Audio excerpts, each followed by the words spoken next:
Hermanos y hermanas, ¿alguna vez han sentido que algo está empujando desde la sombra, aunque todo parezca normal por fuera? ¿Por qué una casa llena de comodidades puede estar vacía de paz?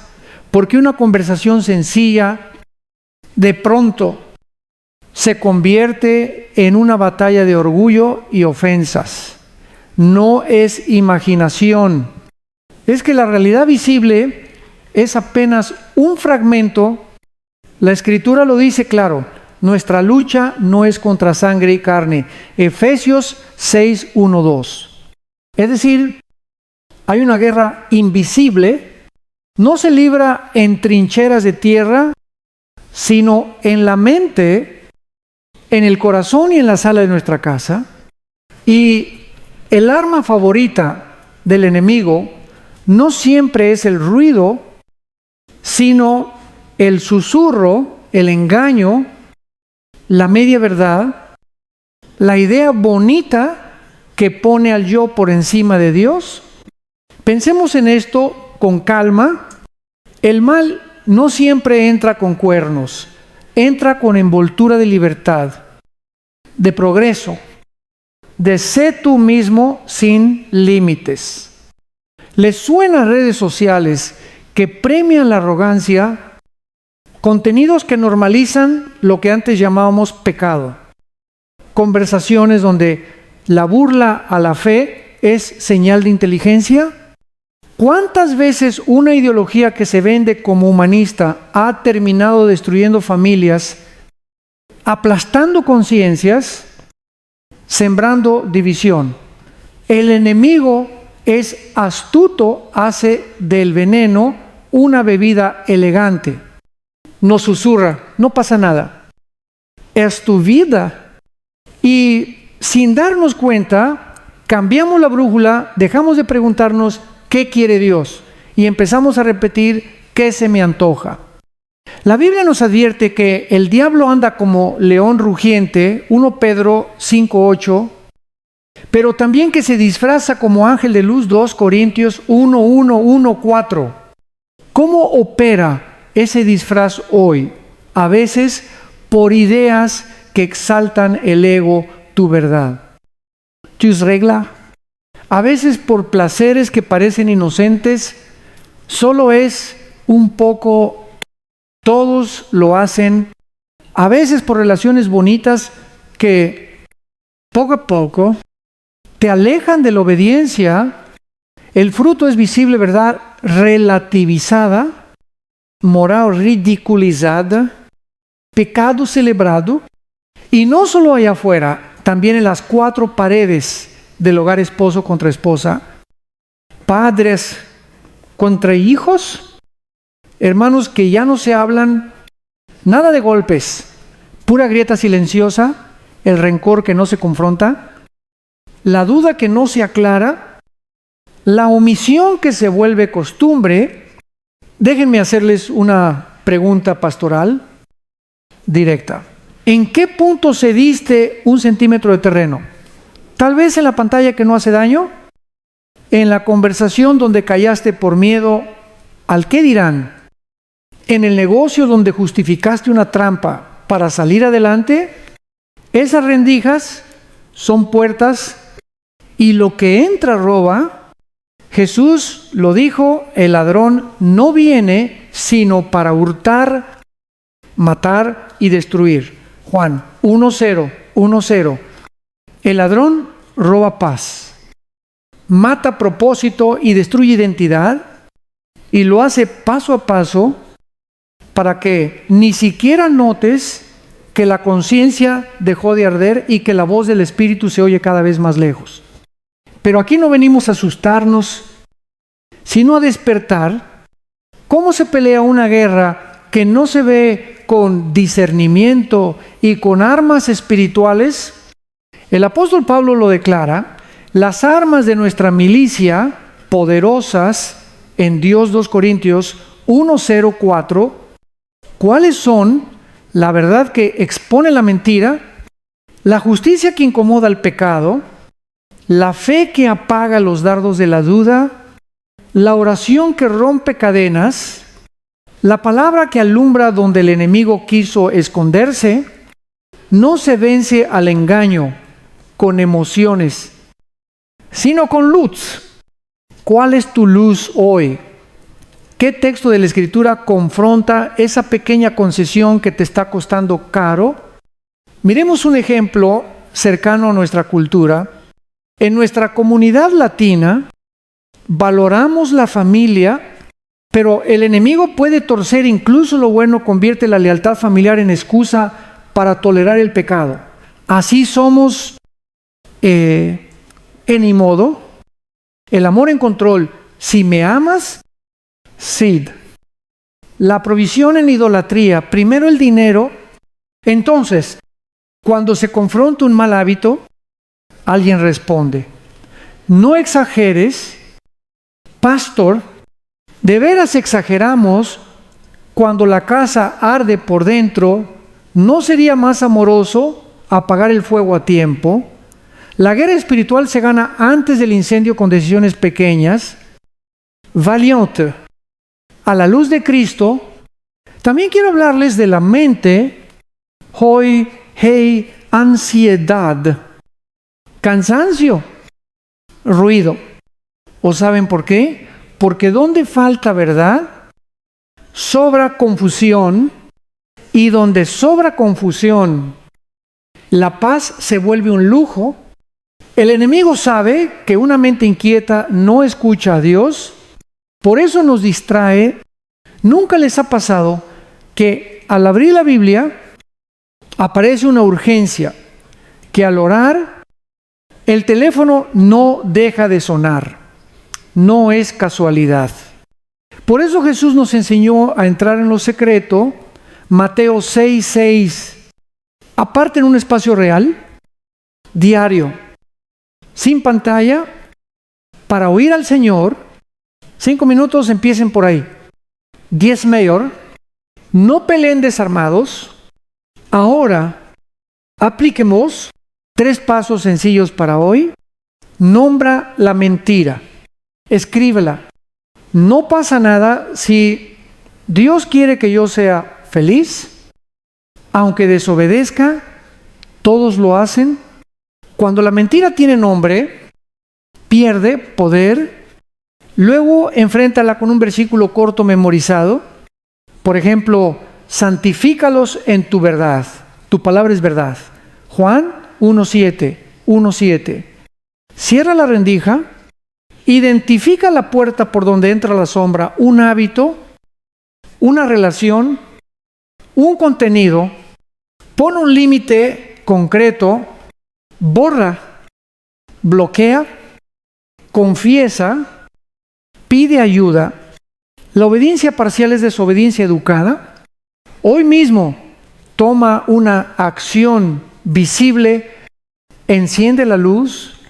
Sustituye lo que quitaste por prácticas de vida, oración breve en la mañana y en la noche, un salmo en voz alta, gratitud por 3 cosas cada día, reconciliación intencional con alguien de casa.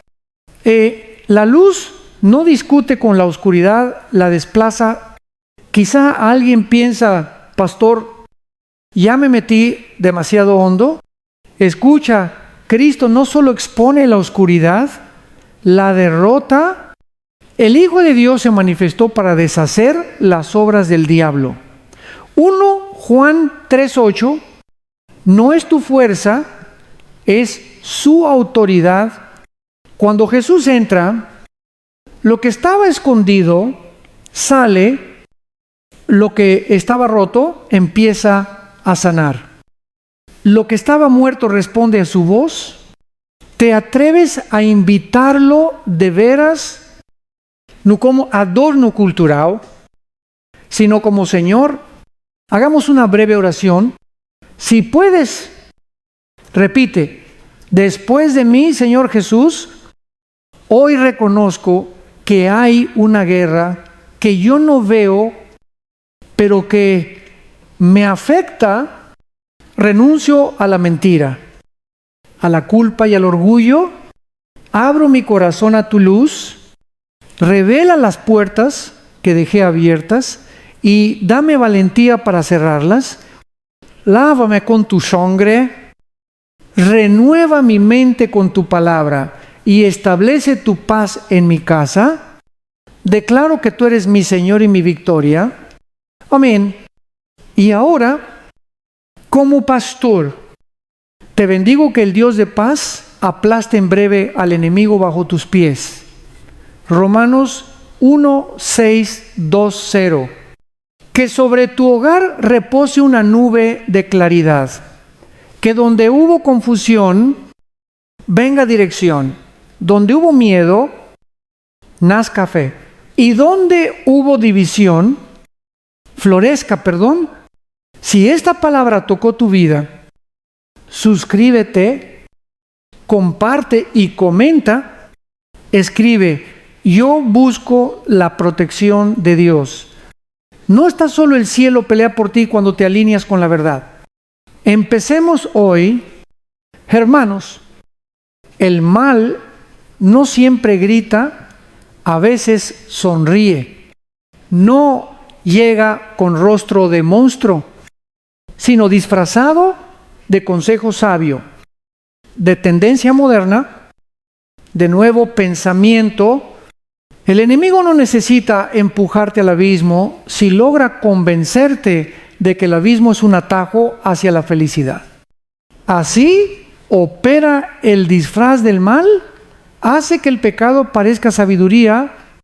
Desde el principio fue así. La serpiente no atacó a Eva con un rugido, sino con una pregunta. ¿De veras dijo Dios? Génesis 3:1. Lo que parecía curiosidad era el veneno de la duda. Desde entonces, cada generación ha caído en el mismo truco, solo que con nombres nuevos: autonomía, libertad sexual, progreso científico, tolerancia absoluta. Hoy, las redes nos venden mensajes dulces al oído: sigue tu corazón, no dejes que nadie te diga lo que está bien o mal. Parece liberador, ¿verdad? Pero, ¿qué pasa cuando el corazón está enfermo? Cuando busca placer sobre propósito, la ciencia misma lo confirma, el cerebro se acostumbra a la dopamina del me gusta, del aplauso digital, del placer inmediato, y pierde la capacidad de diferenciar el bien duradero del gozo momentáneo. Lo que antes llamábamos tentación ahora se llama estilo de vida. Pero el nombre no cambia la raíz, sigue siendo engaño. Pensemos en cómo la cultura actual glorifica lo que Dios advierte. La soberbia se llama autoestima. La lujuria se llama amor libre. La codicia se llama ambición. La pereza se disfraza de autocuidado. ¿Y qué logramos con eso? Una sociedad más cansada, más ansiosa y más vacía que nunca. No es paradójico. Tenemos más libertad, pero menos paz. Más información, pero menos verdad. Jesús lo dijo sin rodeos. Si la luz que hay en ti es oscuridad, ¿cuán grande será esa oscuridad? Mateo 6:2-3. Permítanme una historia breve. Un joven empresario me dijo: pastor, me va bien, no necesito a Dios. Tenía dinero, salud, seguidores, pero cada noche, al apagar las luces, el silencio le pesaba más que cualquier deuda. Lo que confundió con éxito era soledad disfrazada de logro. Ese es el disfraz más peligroso del mal, el que te hace creer que no lo necesitas todo, solo porque no te falta nada. Vivimos tiempos en que el mal no pide permiso. Se ofrece como opción atractiva. Miremos los titulares: guerras por orgullo, corrupción bendecida por discursos, familias divididas por ideologías, jóvenes que se pierden en adicciones digitales. Todo tiene una raíz, el yo convertido en Dios. Tú decides tu verdad. Repiten muchos, pero si cada quien inventa su verdad, ¿qué queda de la verdad? Sin un punto fijo, todo se mueve. El enemigo no necesita destruirte si logra desorientarte. Ahora bien, ¿cómo desenmascarar el disfraz? Primero, con discernimiento. El discernimiento no es sospecha, es claridad espiritual, es mirar más allá de lo obvio y preguntarse, ¿esto me acerca o me aleja de la santidad? Si una idea te invita a vivir sin límites, pero no te enseña a vivir con propósito, no, viene de Dios. El Espíritu Santo nunca inspira orgullo, inspira obediencia. Segundo, con humildad intelectual, no hay sabiduría verdadera sin temor de Dios. Proverbios 9:10. En un mundo que idolatra el conocimiento, debemos recordar que saber mucho sin amar la verdad es como tener un faro sin luz. Muchos científicos y filósofos honestos han terminado reconociendo que detrás del orden del universo hay diseño, no casualidad. Incluso la física cuántica habla de una realidad invisible que sostiene la visible. ¿Te suena familiar? La Biblia lo dijo hace milenios.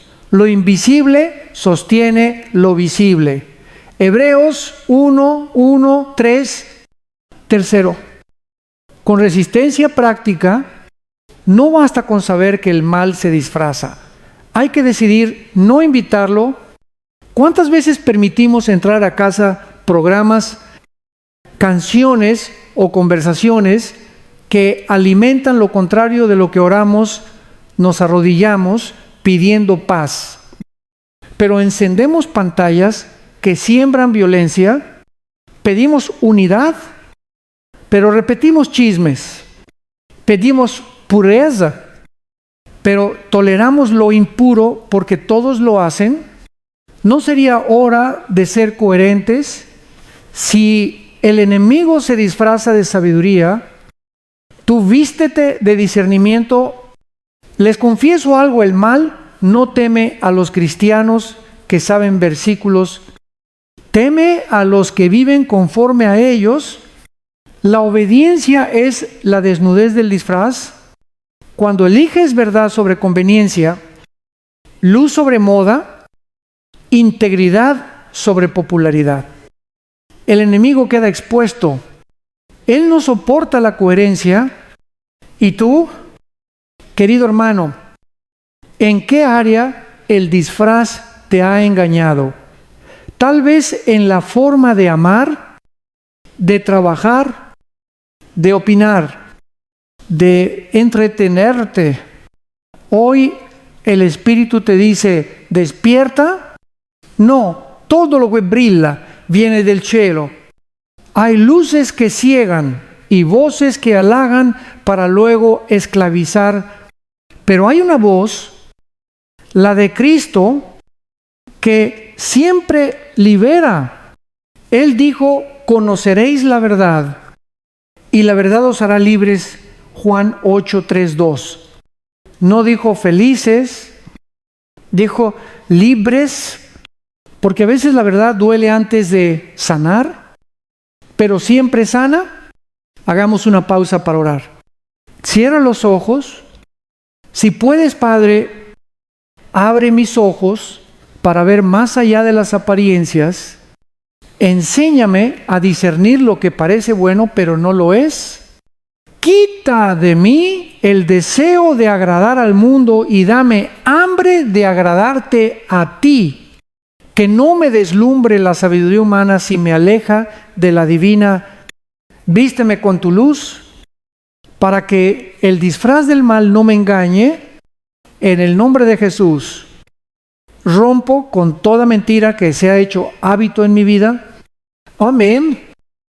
Ahora recibe esta bendición, que el Señor te dé vista de águila para distinguir lo falso y corazón de cordero para seguir lo verdadero, que la voz de Dios sea más fuerte que el ruido del mundo, y cuando la oscuridad se vista de luz, que tu alma reconozca la diferencia. Si esta palabra tocó tu corazón, suscríbete, comparte y comenta: yo elijo la sabiduría de Dios. No camines por brillo, camina por verdad. Hermanos míos, si el enemigo no logra destruir una nación, intentará destruir su familia, porque el hogar es el primer altar donde se aprende a amar, a perdonar y a orar. Y si ese altar cae, cae todo lo demás. El diablo no necesita derribar templos de piedra cuando puede dividir corazones bajo un mismo techo. Por eso hoy debemos hablar de algo que está ocurriendo en silencio: las huellas del enemigo dentro del hogar. ¿Alguna vez has sentido que tu casa está llena de tensión sin razón aparente, discusiones por cosas pequeñas, miradas frías, silencios largos, hijos que ya no confían, padres que se rinden al cansancio? No siempre es solo estrés o rutina. A veces son grietas espirituales, grietas que empiezan con una palabra mal dicha y terminan en distancias que parecen irreparables. ¿Y saben cuál es el primer síntoma de esas grietas? La pérdida de la paz. Jesús dijo: toda casa dividida contra sí misma no permanecerá. Mateo 1:2:5. No dijo tal vez caerá, sino que no permanecerá. El enemigo lo sabe y por eso planta semillas de división, orgullo, celos, sospechas. Usa el malentendido más pequeño como excusa para sembrar rencor. Empieza con un "no me entendiste" y termina con un "ya no te soporto". Así se destruyen hogares lentamente, sin escándalo, pero con precisión. Y mientras tanto, la cultura moderna normaliza esa ruptura. Te dice: si no te sientes feliz, busca otro camino. Si tu pareja no te entiende, mereces algo mejor. Si tus padres no te apoyan, aléjate de ellos. Todo suena lógico, pero es una lógica sin amor, porque el amor verdadero no se basa en lo que sientes, sino en lo que eliges. El amor todo lo soporta, todo lo cree, todo lo espera, todo lo soporta. 1 Corintios 1:3-7. No significa aguantar abuso ni injusticia, sino perseverar en la bondad cuando la emoción desaparece. Veamos un ejemplo real. Una pareja me contó que casi se divorcia por una discusión sobre dinero, pero cuando empezaron a orar juntos cada noche, sin juzgarse, la atmósfera cambió. No fue magia, fue obediencia. Donde entra la oración, el enemigo sale sin aviso, porque la oración no solo habla con Dios, limpia el aire del hogar. Muchos hogares hoy tienen pantallas en cada cuarto, pero ningún momento de oración. Hace el silencio espiritual se llena de ruido emocional. Querido hermano, hermana, quiero que escuches esto. Las palabras que pronuncias en casa crean clima espiritual. Cuando bendices, siembras paz.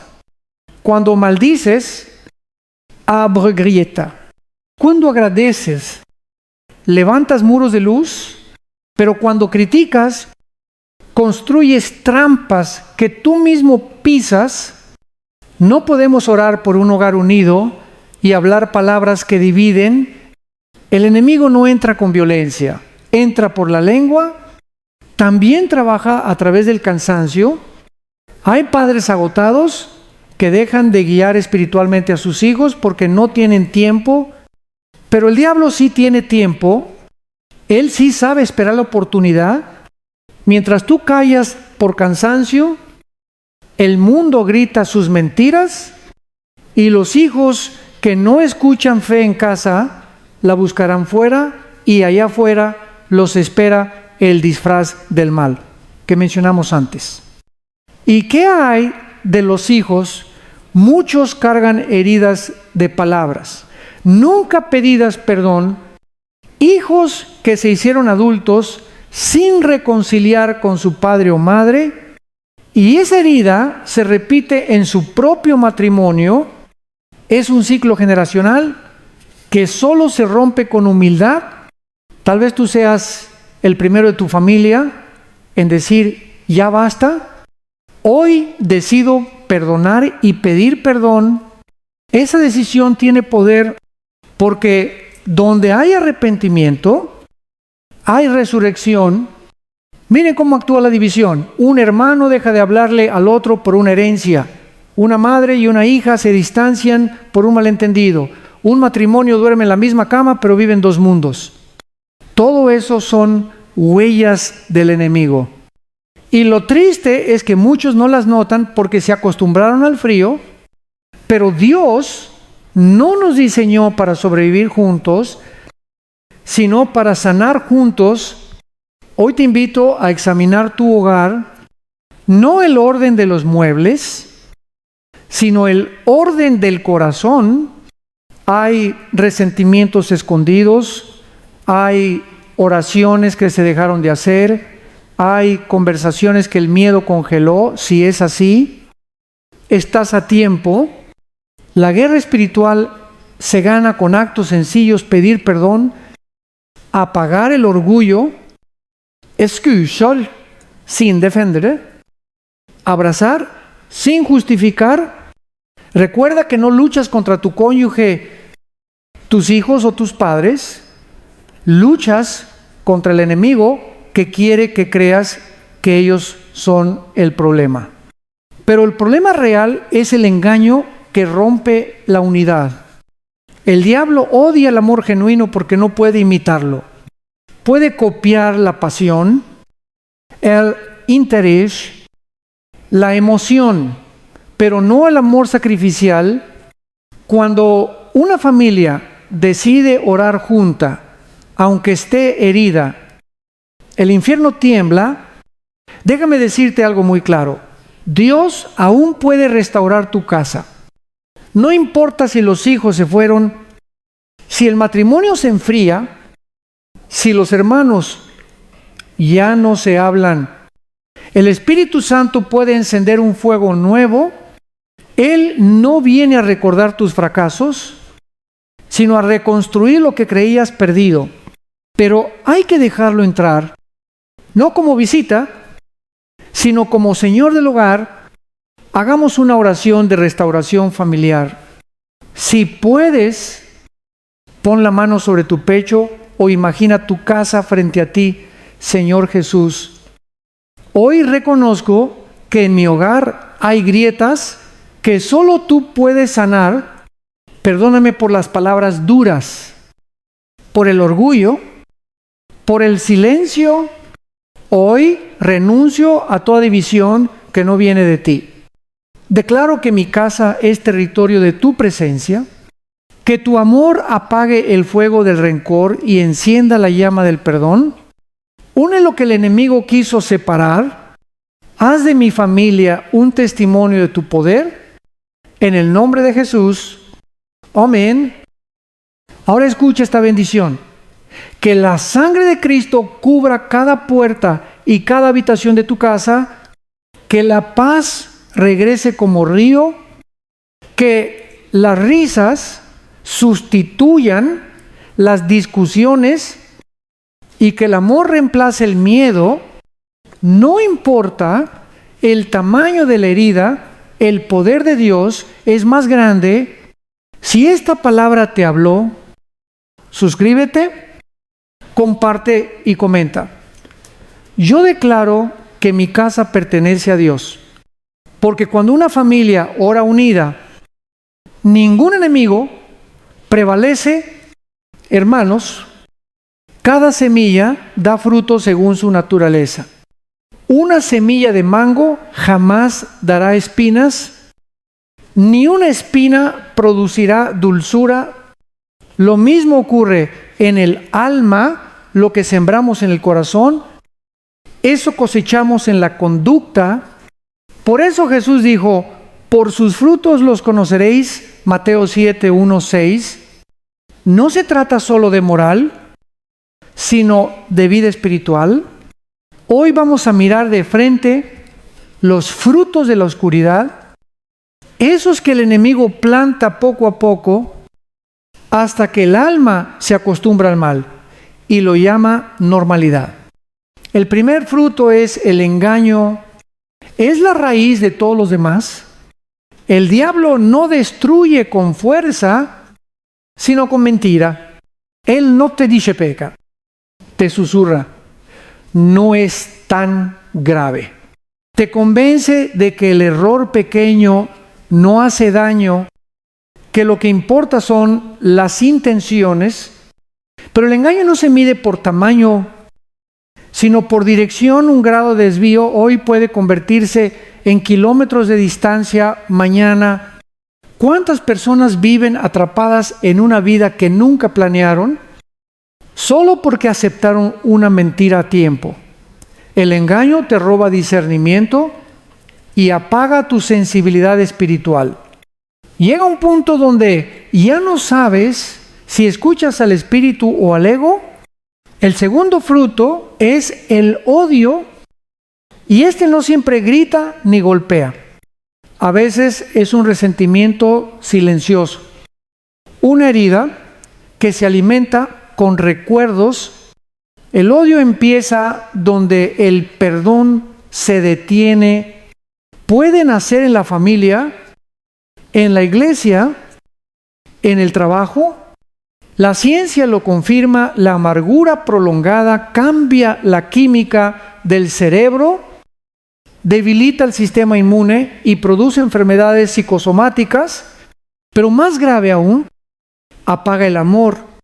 El que odia a su hermano está en tinieblas. 1 Juan 2, 1, 1. El odio convierte la luz en sombra, y el alma que se niega a perdonar se convierte en su propia cárcel. El tercer fruto es la rebeldía. No es solo desobedecer órdenes, es rechazar la corrección. La rebeldía dice, nadie me va a decir qué hacer, y eso parece fuerza, pero es orgullo herido. Dios no puede guiar a quien se niega a ser guiado. Muchos confunden rebeldía con libertad, pero la Biblia enseña que la verdadera libertad está en la obediencia. Si permanece a mi palabra, conoceré la verdad, y la verdad os hará libres. Juan 8, 3, 1 hasta 32. Un corazón rebelde no soporta el consejo, se rodea de quienes aprueban su error y se aleja de quienes lo aman de verdad. ¿Conoces a alguien así? O tal vez eres tú quien dejó de escuchar por cansancio. El cuarto fruto es la inmoralidad. Es la consecuencia natural de un corazón sin límites. En la sociedad moderna se celebra la sensualidad, se promueve la infidelidad como entretenimiento y se llama liberación a lo que en realidad esclaviza. Pero cada paso hacia el placer sin propósito deja al alma más vacía. El apóstol Pablo lo describió con precisión. Habiendo perdido toda sensibilidad, se entregaron a la lascivia para cometer con avidez toda clase de impureza. Efesios 4, 1, 9. El problema no es sentir, sino cheder. Dios creó el deseo, pero el enemigo lo distorsionó para que busquemos placer fuera del diseño divino.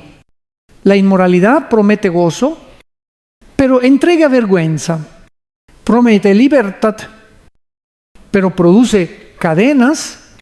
El quinto fruto es el orgullo. Este es el más sutil y peligroso de todos, porque puede vivir en medio de la religión.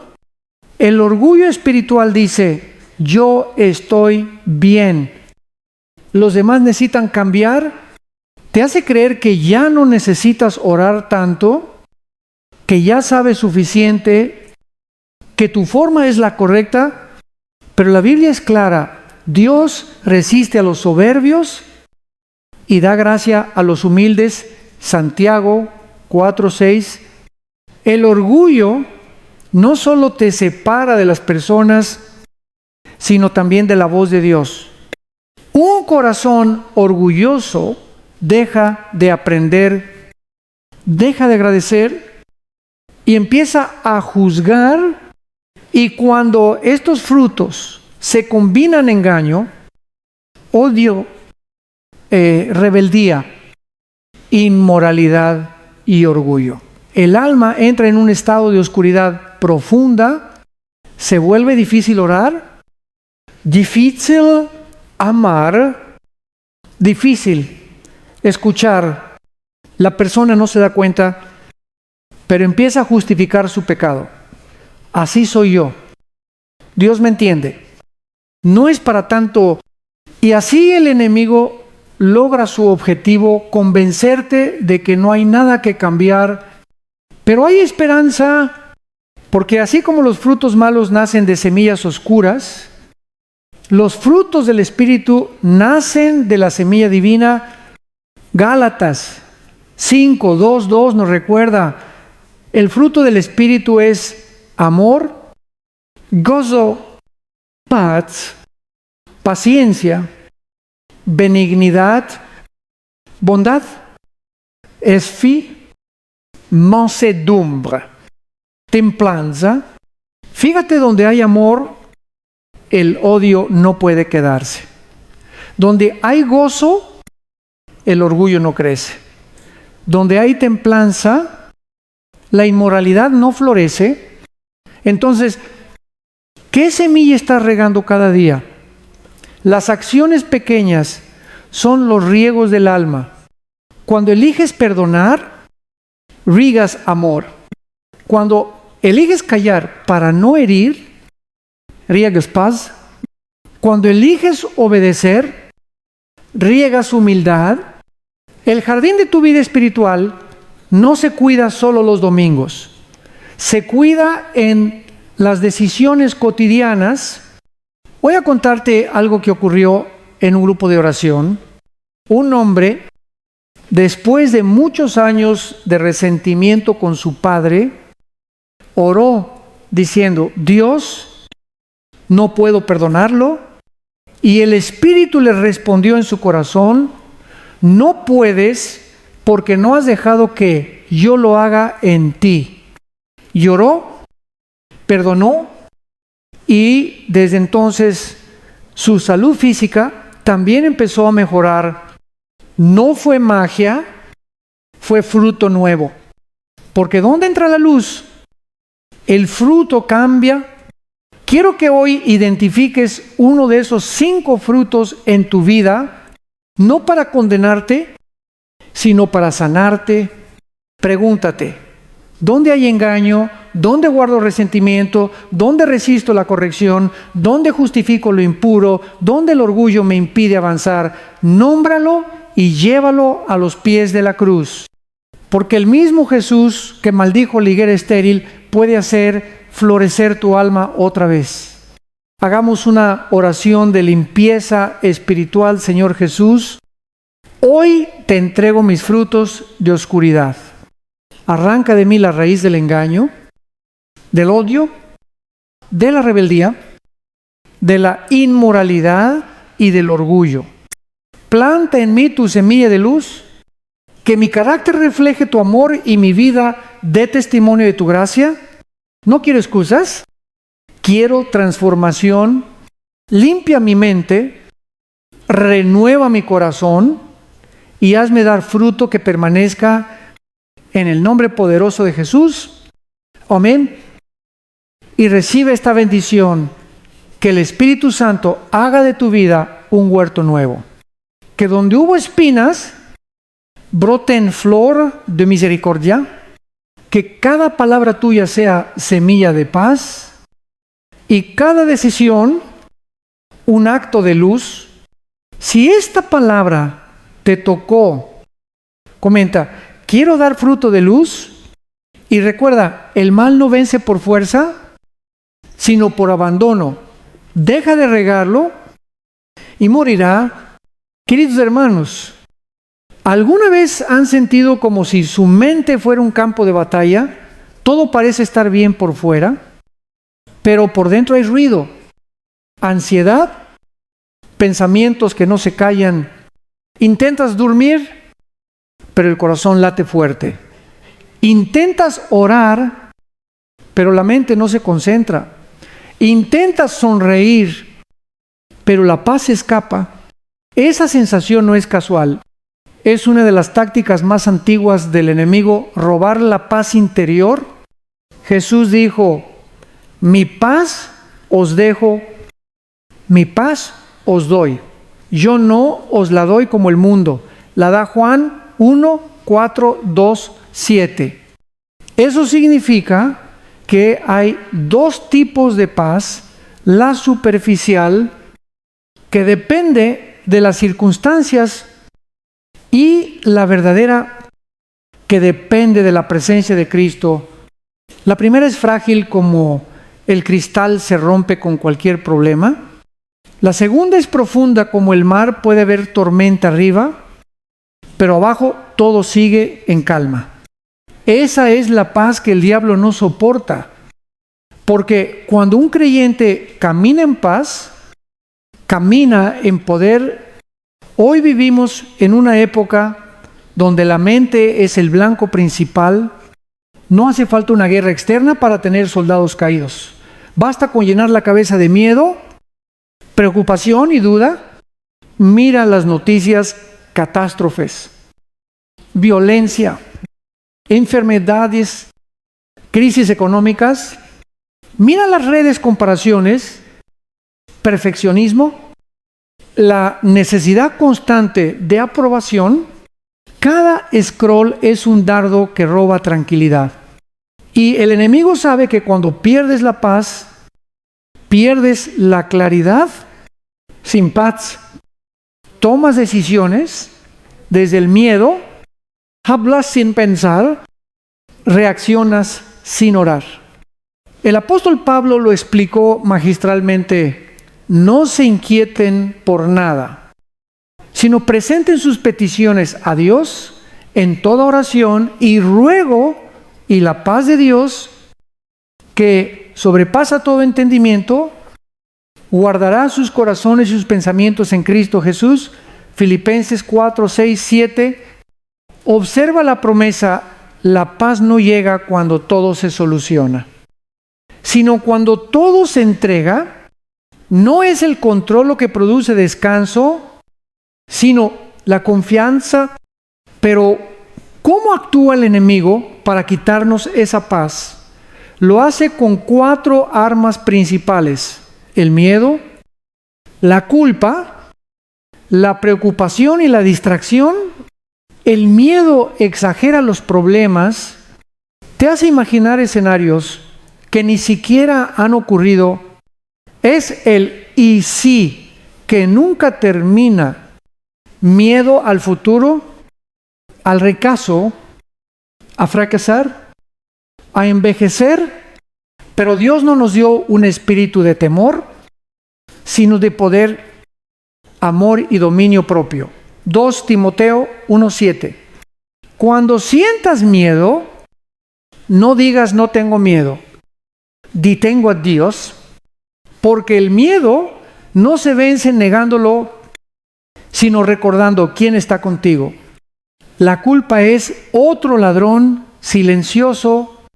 El enemigo usa los errores del pasado para convencerte de que no mereces el perdón, pero la culpa que viene de Dios te impulsa al arrepentimiento. La que viene del diablo te hunde en la vergüenza. Si ya pediste perdón y aún sientes peso, no es el Espíritu Santo, es el acusador tratando de reescribir tu historia. Recuerda, Cristo no murió para que vivas castigado, sino libre. La preocupación es la forma más aceptada de incredulidad. Pensamos que preocuparnos es ser responsables, pero no es cargar lo que solo Dios puede resolver. Jesús preguntó, ¿quién de ustedes, por mucho que se preocupe, puede añadir un codo a su estatura? Mateo 6, 2, 7. Ninguno. La preocupación no cambia el mañana. Solo roba la fuerza de hoy, y la distracción es la trampa moderna. Por excelencia, no necesitas pecar para alejarte de Dios, solo necesitas estar demasiado ocupado. El enemigo no te dice, deja de orar. Te dice, hazlo después. No te dice, renuncia a la fe. Te dice, mañana la retomas. Y así pasa un día, una semana, un año, y cuando te das cuenta, la paz se fue hace tiempo, pero hay buenas noticias. La paz no se pierde para siempre, se puede recuperar. Y se recupera volviendo al origen. La paz no es un sentimiento que se fabrica, es una presencia que se invita. La Biblia dice que Cristo es el príncipe de paz, Isaías 9:6. No que tiene paz, sino que es la paz. Si Él está contigo, la tormenta puede rugir, pero no hundirte. Te propongo 3 pasos sencillos para recuperar la paz que el enemigo te robó. Haz silencio. Apaga el ruido externo y el interno. Dedica 5 minutos al día solo para respirar y decir, Jesús, aquí estoy, no para pedir, sino para estar. El alma también necesita silencio para escuchar a Dios. 2, entrega lo que no puedes controlar. Escribe en una hoja las cosas que te quitan el sueño. Léelas y di, Señor, esto ya no me pertenece. Está en tus manos. Quema o guarda esa lista como recordatorio de que el peso ya no es tuyo. 3, habla bendición sobre tu mente. Cada mañana declara, mi mente es territorio de paz.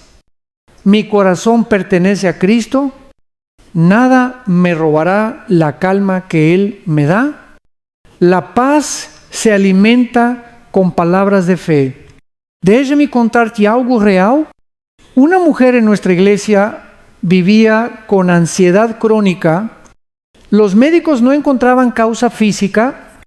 Un día decidió poner alabanzas en su casa cada mañana, orar 5 minutos y agradecer por 3 cosas antes de dormir. A la tercera semana, su familia notó el cambio.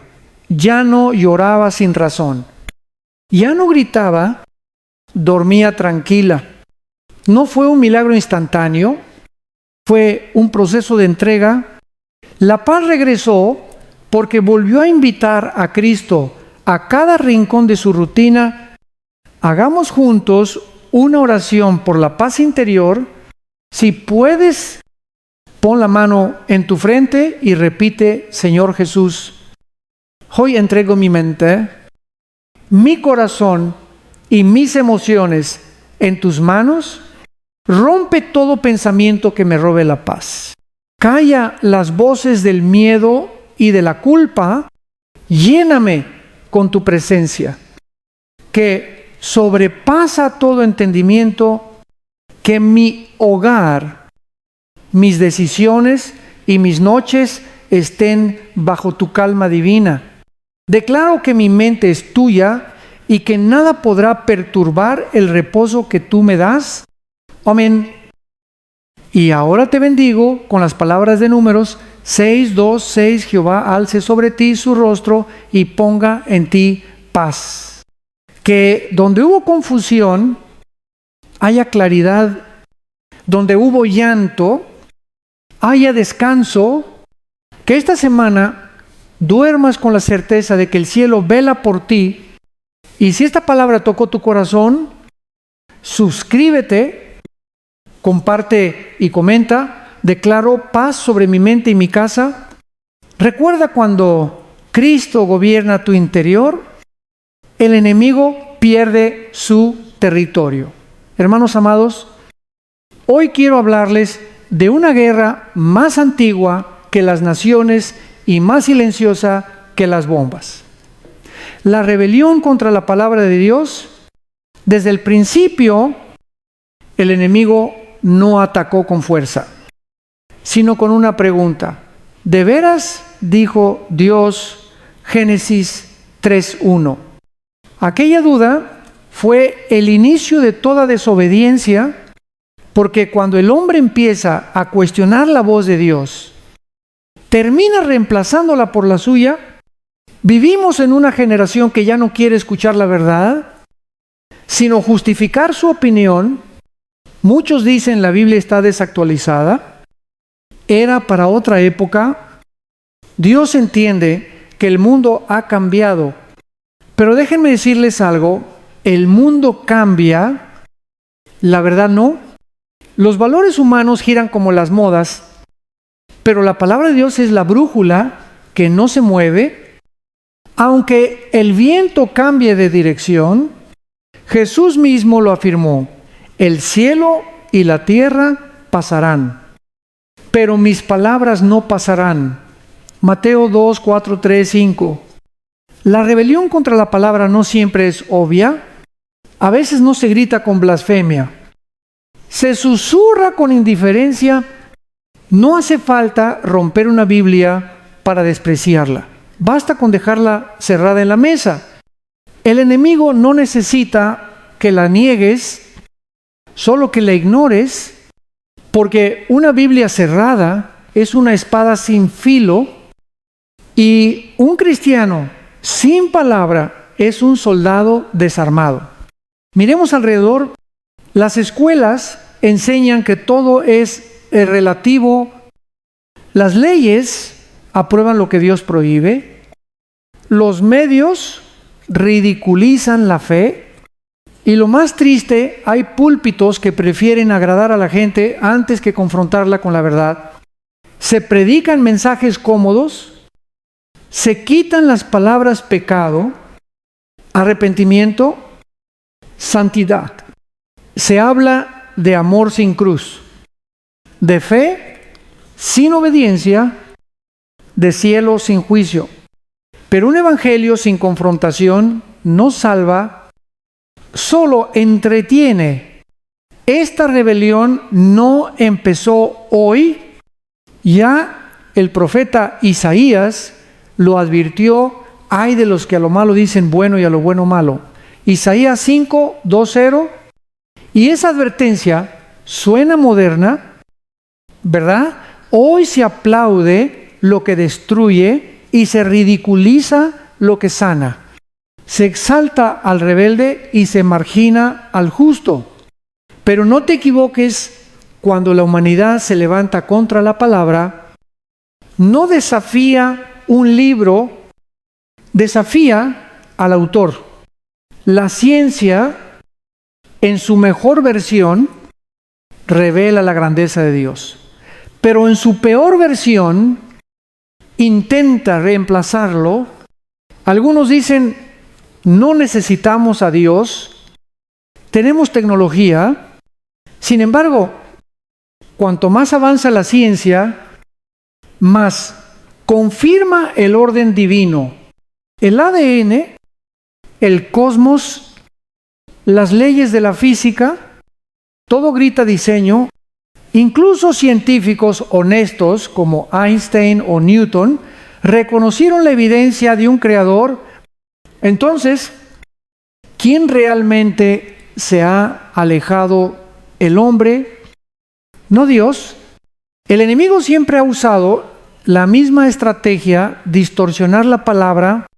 En el desierto, tentó a Jesús citando la Biblia fuera de contexto. Si se atrevió con el Hijo de Dios, ¿cuánto más lo intentará contigo? Pero fíjate en la respuesta del maestro escrito, está Mateo 4:4. Jesús no discutió con emociones, respondió con escritura. Cada vez que el enemigo te diga, no pasa nada, respóndele con escrito está. Esa es la autoridad que hace temblar al infierno. Te daré un ejemplo actual. Heis poco. Un jove me dijo, pastor, yo creo en Dios, pero no en todo lo que dice la Biblia. Algunas partes son simbólicas, otras son culturales.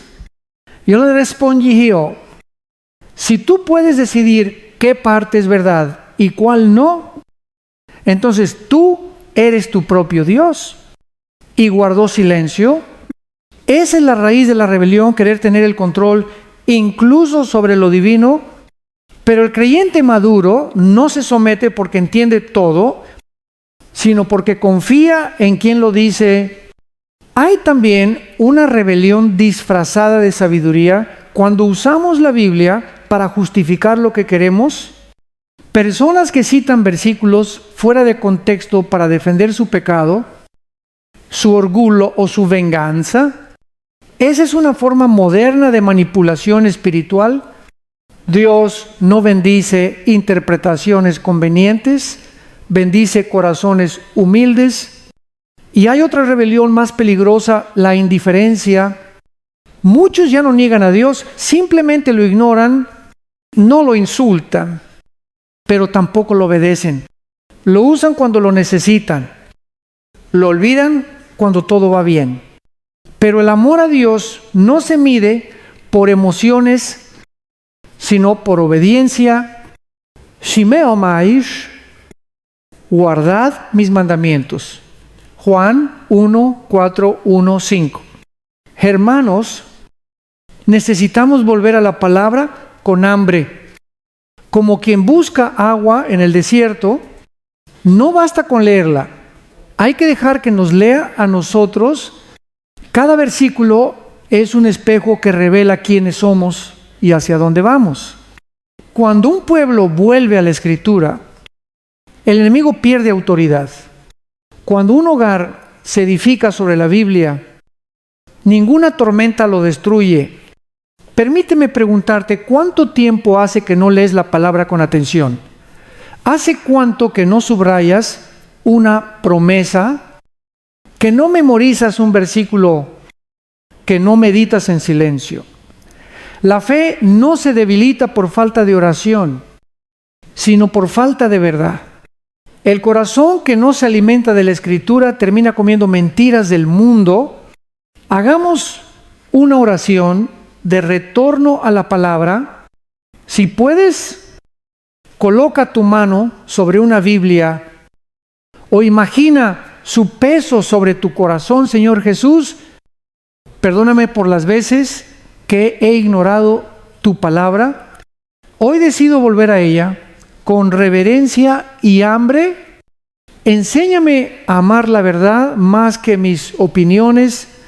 Abre mis oídos para oír lo que el Espíritu dice. Aunque incomode mi carne, que tu palabra sea mi lámpara en la oscuridad, mi espada en la batalla y mi descanso en la tormenta. En el nombre de Jesús, amén. Y ahora recibe esta bendición, que la palabra de Dios vuelva a ser fuego en tus manos y consuelo en tus noches.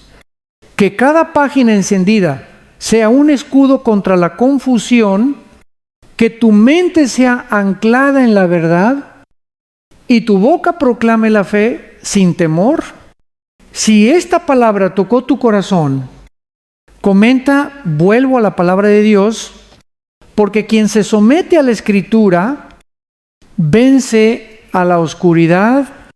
Hermanos, hay un enemigo más silencioso que la tentación, y más destructivo que el odio, el pecado no arrepentido.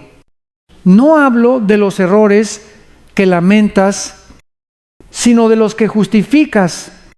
Ese pecado que te acompaña como sombra, que te convence de que así eres tú y que algún día cambiarás.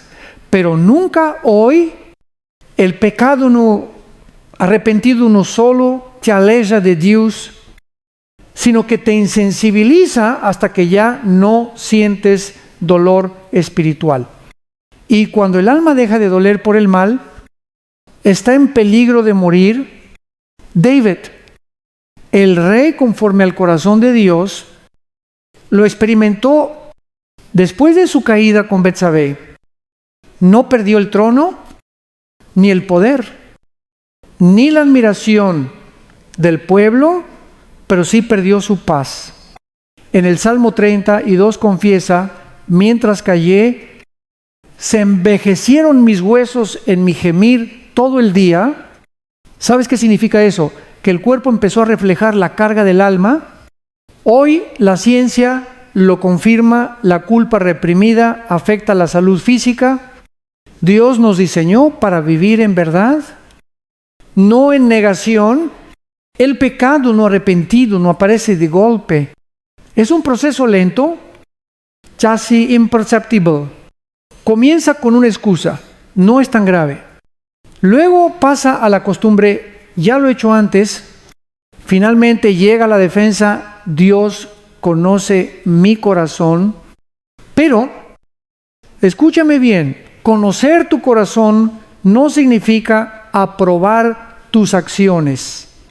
Cuando justificas lo que sabes que está mal, te conviertes en tu propio juez y abogado, pero ya no en discípulo, y el enemigo se aprovecha de eso.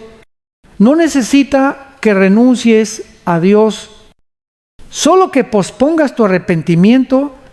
Mañana cambias, te dice, pero el mañana del pecado nunca llega, porque siempre se esconde detrás de un nuevo todavía no. Mientras tanto, las raíces crecen y cuanto más esperas, más fuerte se vuelve la cadena. Un joven me dijo una vez: pastor, sé que lo que hago está mal, pero aún no puedo dejarlo. Yo le respondí: no puedes porque lo acaricias. El pecado que acaricias no se va, el que confiesas se rompe. Nadie vence al pecado escondiéndolo bajo un discurso religioso. Solo la luz lo mata. El que encubre sus pecados no prosperará, mas el que los confiesa y se aparta alcanzará misericordia. Proverbios 2:8, 1:3. ¿Sabes qué hace tan peligroso al pecado no arrepentido? Que cambia la forma de pensar y el cerebro, según los neurocientíficos, se adapta a la repetición. Lo que hoy te produce culpa, mañana se siente normal. Se forman rutas neuronales que te hacen repetir lo que antes rechazabas, y así el alma entra en anestesia espiritual. Por eso hay personas que ya no lloran al escuchar la palabra. Ya no sienten el peso de su error, no porque estén libres, sino porque están dormidas. Hay otro síntoma, la falta de corrección. Cuando alguien vive en pecado no arrepentido, empieza a evitar todo lo que lo confronte. Se aleja de los hermanos que le hablan verdad. Busca iglesias donde no se predique el arrepentimiento. Apaga videos que le incomodan y dice: no me gusta ese tono tan fuerte, pero no es el tono el alú. El mismo sol que da vida al trigo quema la hierba seca. Quiero que reflexionemos en esta pregunta: ¿qué pecado se ha vuelto parte de ti?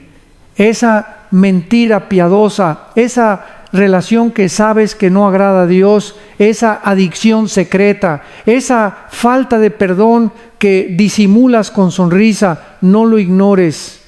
Lo que hoy toleras, mañana te dominará Sin embargo, aquí viene la buena noticia. Ningún pecado es más fuerte que el arrepentimiento genuino. El ladrón en la cruz no tuvo tiempo de cambiar su pasado, pero tuvo un segundo de lucidez para decir, acuérdate de mí, y ese instante bastó para abrirle las puertas del paraíso. ¿Por qué? Porque la misericordia de Dios no se activa con perfección, sino con sinceridad. Arrepentirse no es sentirse culpable, es cambiar de dirección, es girar el volante antes del precipicio, es reconocer, no puedo solo, necesito tu gracia. El arrepentimiento no te humilla, te libera. Cuando el hijo pródigo volvió, el padre no lo esperó con reproche, sino con abrazo. Dios no busca castigar tu caída, sino restaurar tu comunión. Quizá alguien piense, pero pastor, ya he pedido perdón tantas veces y vuelvo a caer. Escucha esto, Dios no se cansa de perdonarte, pero no quiere que te acostumbres a caer. El arrepentimiento real no solo pide perdón, también cambia de ambiente. Si sigues rodeado de la misma tentación, ¿cómo espera resultados diferentes? Cambia los lugares, cambia las conversaciones, cambia los hábitos. Cada paso fuera de la oscuridad es una victoria, aunque sea pequeño. Te propongo algo simbólico. Esta noche, antes de dormir, escribe en un papel aquello que te tiene cautivo, nómbralo, luego ora y di, Señor, hoy lo dejo aquí, bajo tu cruz, y rompe el papel. Ese gesto no es magia, es fe en acción. Cuando rompes lo visible, algo invisible se rompe también. Hagamos ahora una oración de arrepentimiento. Si puedes, inclina tu cabeza y repite conmigo, Señor Jesús, hoy reconozco mis pecados, no quiero justificarlos más, me duele haberte fallado, perdóname por las veces que elegí el silencio en lugar de la confesión, lávame con tu sangre, limpia mi mente y dame nuevas fuerzas para resistir. Declaro que el poder del pecado se rompe en el nombre de Jesús. A partir de hoy, caminaré en luz, no en sombra. Amén. Y escucha esta bendición. Que el Espíritu Santo te dé un corazón sensible otra vez, que vuelvas a llorar donde antes estabas seco, que tu conciencia vuelva a brillar como espejo limpio.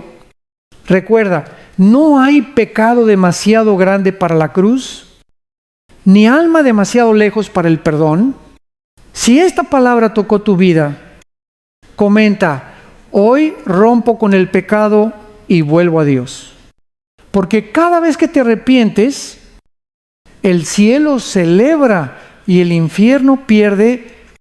Hermanos, hay una forma de oscuridad que no siempre se nota a primera vista, no viene con gritos ni con violencia abierta, se esconde en sonrisas, en palabras suaves, en gestos amables. Es la manipulación y el control, dos armas que el enemigo usa para dominar corazones y destruir relaciones desde adentro. Y lo más peligroso es que muchas veces no sabemos que somos víctimas, o peor aún, que somos quienes la ejercemos. La manipulación no siempre es maldad consciente. A veces nace del miedo, de la inseguridad o del deseo de tener el control, pero el resultado es el mismo, esclaviza.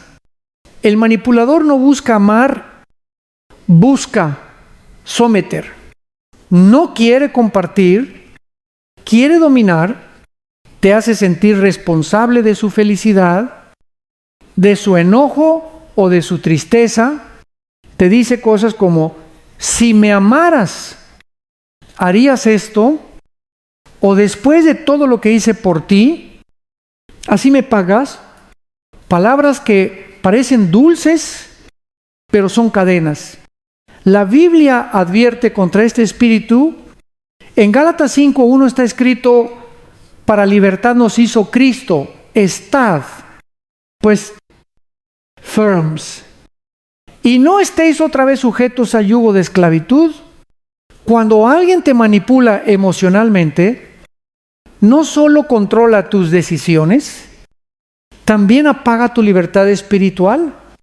Y lo peor, muchas veces lo hace en nombre del amor, pero el amor que controla no es amor, es miedo disfrazado. Hay varios tipos de manipulación. Uno es la culpa. Algunos usan la culpa como herramienta de poder, hacen que te sientas mal por poner límites, te hacen creer que eres egoísta si no cedes, pero Dios no nos llama a ser mártires del abuso emocional. Nos llama a ser humildes, no esclavos. Jesús fue manso, pero no manipulable. Cuando los fariseos intentaron atraparlo con palabras, él respondió con verdad y autoridad. No se dejó chantajear, ni por amigos, ni por enemigos. Otro tipo es el miedo. Personas que infunden temor para conseguir obediencia. Padres que dicen, si no haces lo que digo, Dios te castigará. Líderes que amenazan con condenación si no los sigues. Parejas que controlan diciendo, sin mí no eres nada. Ese tipo de miedo no viene del cielo. La palabra lo dice, en el amor no hay temor, sino que el perfecto amor echa fuera el temor. 1 Juan 4:1-8. Si alguien te hace sentir miedo constante, no es guía espiritual, es carcelero emocional. También está la manipulación por halago. El manipulador sabe que todos necesitamos afecto, así que ofrece elogios estratégicos, te hace sentir especial, pero solo mientras le sirves. Cuando no haces lo que quiere, el amor se apaga. Ese tipo de amor condicionado destruye la autoestima porque enseña a merecer cariño, no a recibirlo por gracia, pero Dios te ama no por lo que haces, sino por quién eres en Él. Y está la manipulación por aislamiento, es la más peligrosa. Consiste en separarte de las personas que podrían abrirte los ojos. El manipulador te dice, ellos no te entienden, solo yo te apoyo, no escuches a nadie más. Y sin darte cuenta, dejas de tener voz propia, te desconectas de tus amigos, de tu familia, de la iglesia, hasta que solo queda su voz, la única que escuchas. Pero cuando solo escuchas una voz humana, dejas de escuchar la de Dios. Queridos hermanos, Jesús no vino a controlarte, sino a liberarte. Él te guía, no te fuerza, te convence, no te culpa. Cuando el Espíritu Santo corrige, no, esclaviza, sana.